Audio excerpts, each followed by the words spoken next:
Capítulo 9. Ahora bien,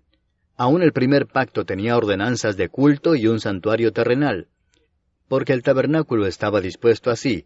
En la primera parte, llamada el lugar santo, estaban el candelabro, la mesa y los panes de la proposición.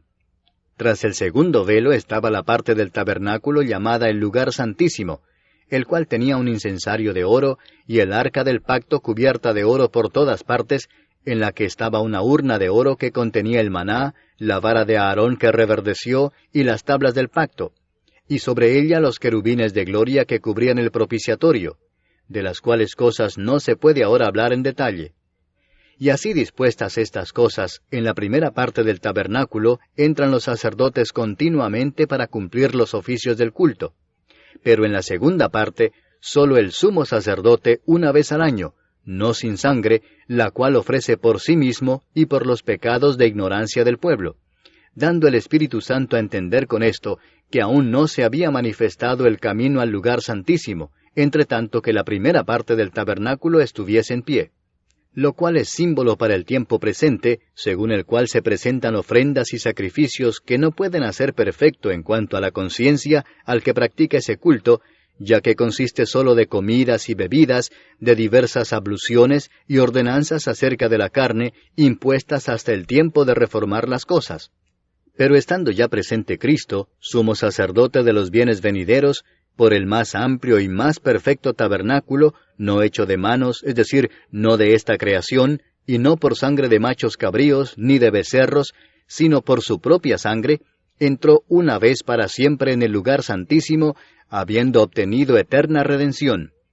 Porque si la sangre de los toros y de los machos cabríos, y las cenizas de la becerra, rociadas a los inmundos, santifican para la purificación de la carne, cuánto más la sangre de Cristo, el cual mediante el Espíritu Eterno se ofreció a sí mismo sin mancha a Dios, limpiará vuestras conciencias de obras muertas para que sirváis al Dios vivo. Así que, por eso es mediador de un nuevo pacto, para que interviniendo muerte para la remisión de las transgresiones que había bajo el primer pacto, los llamados reciban la promesa de la herencia eterna. Porque donde hay testamento, es necesario que intervenga muerte del testador, porque el testamento con la muerte se confirma, pues no es válido entre tanto que el testador vive, de donde ni aun el primer pacto fue instituido sin sangre, porque habiendo anunciado Moisés todos los mandamientos de la ley a todo el pueblo, tomó la sangre de los becerros y de los machos cabríos, con agua, lana escarlata e hisopo, y roció el mismo libro y también a todo el pueblo, diciendo, Esta es la sangre del pacto que Dios os ha mandado. Y además de esto, roció también con la sangre el tabernáculo y todos los vasos del ministerio, y casi todo es purificado, según la ley, con sangre, y sin derramamiento de sangre no se hace remisión.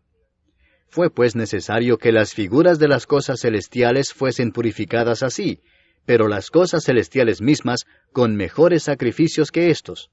Porque no entró Cristo en el santuario hecho de mano, figura del verdadero, sino en el cielo mismo para presentarse ahora por nosotros ante Dios, y no para ofrecerse muchas veces, como entra el sumo sacerdote en el lugar santísimo cada año con sangre ajena. De otra manera le hubiera sido necesario padecer muchas veces desde el principio del mundo, pero ahora, en la consumación de los siglos, se presentó una vez para siempre por el sacrificio de sí mismo, para quitar de en medio el pecado.